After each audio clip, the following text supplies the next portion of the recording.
बड़े बुजुर्ग हमेशा कहा करते हैं कि इस धरती माँ का दिया हुआ एक बहुत प्यारा सा बहुत अच्छा सा फल जो सबके पास है, कम से कम कुछ रखो ना रखो अपने जेब में हमेशा उस फल को रखा किया करो और ज़रूरत पड़े तो उसी फल का इस्तेमाल किया करो, जिस फल का नाम है सब्र, मतलब पेशेंस, मतलब धैर्य।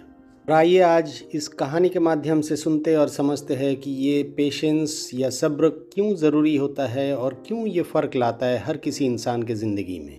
एक हॉस्पिटल के रिसेप्शन और ओपीडी में बहुत भीड़ लगी हुई है। बहुत पेशेंट और पेशेंट के बाकी रिश्तेदार लोग बहुत देर से वेट कर रहे थे कि डॉक्टर साहब कब आएंगे कब आएंगे कब आएंगे। वैसे तो डॉक्टर के आने का बहुत देर हो गया था, समय हो ही चुका था, लेकिन डॉक्टर साहब तब तक नहीं आए थे और जिसके कारण पेशेंट्स और पेशेंट्स के लोग बहुत खफा थे, बहुत नाराज़ चल रहे थे। बस इतने में ही डॉक्टर घुसे और घुसते के साथ सारे पेशेंट पार्टी लोग उनके ऊपर टूट पड़े, लेकिन डॉक्टर किसी को कोई जवाब नहीं दिए, किसी की तरफ देखे नहीं, अपने चेम्बर की तरफ चलने लगे और चेम्बर में घुसते के साथ वो नर्स को बोले पेशेंट को एक एक करके बुलाना चालू करिए। वो सबसे पहले ओपीडी में जितने सारे पेशेंट्स थे सबको एक एक करके देखे और उसके बाद उनका ओटी पेंडिंग था तो अपने ऑपरेशन थिएटर की तरफ चले गए, जहाँ उनके लिए और भी मरीज़ जिनका ऑपरेशन होना बाकी था वो लोग इंतज़ार कर रहे थे। अपने सारे ऑपरेशंस ख़त्म करके डॉक्टर साहब ओटी चेंबर से निकले और निकल के पेशेंट पार्टी से मिलके बोले अभी मैं कुछ समझाने के हालत में नहीं हूँ। हालांकि मैंने नर्स को सारा चीज़ समझा दी है, नर्स आपको बता देंगे कि क्या कुछ करना है। पेशेंट पार्टी लोग सब के बारे में एक एक करके पूछे कि डिस्चार्ज कब करना है, लेकिन डॉक्टर किसी का जवाब नहीं दिया। डॉक्टर बस यही बोले आज के लिए मुझे जाने दीजिए, मेरा बहुत ज़रूरी कुछ काम रुका पड़ा हुआ है, आज के लिए मुझे छोड़ दीजिए। हालांकि मैंने नर्स को सारा चीज़ समझा दी, वो सब कुछ आप लोगों को बता देंगे, आप निश्चिंत रहिए।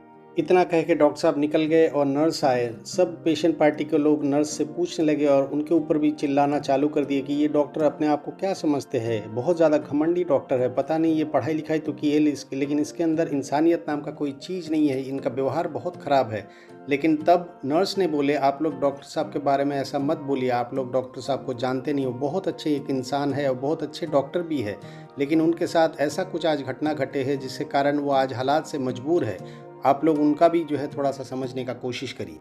इतना कह के नर्स ने सबको शांत किए और बोले आज सुबह डॉक्टर साहब ने एक रोड एक्सीडेंट में अपने बेटे को खो चुके हैं, लेकिन इस मानसिक सदमे के हालात में भी वो आए और अपना प्रोफेशनल अप्रोच को मेंटेन किया और अपना पूरा ड्यूटीज़ निभाए। अब वो अपने घर की तरफ जा रहे हैं क्योंकि उनका बेटे का अंतिम संस्कार करना है उनको।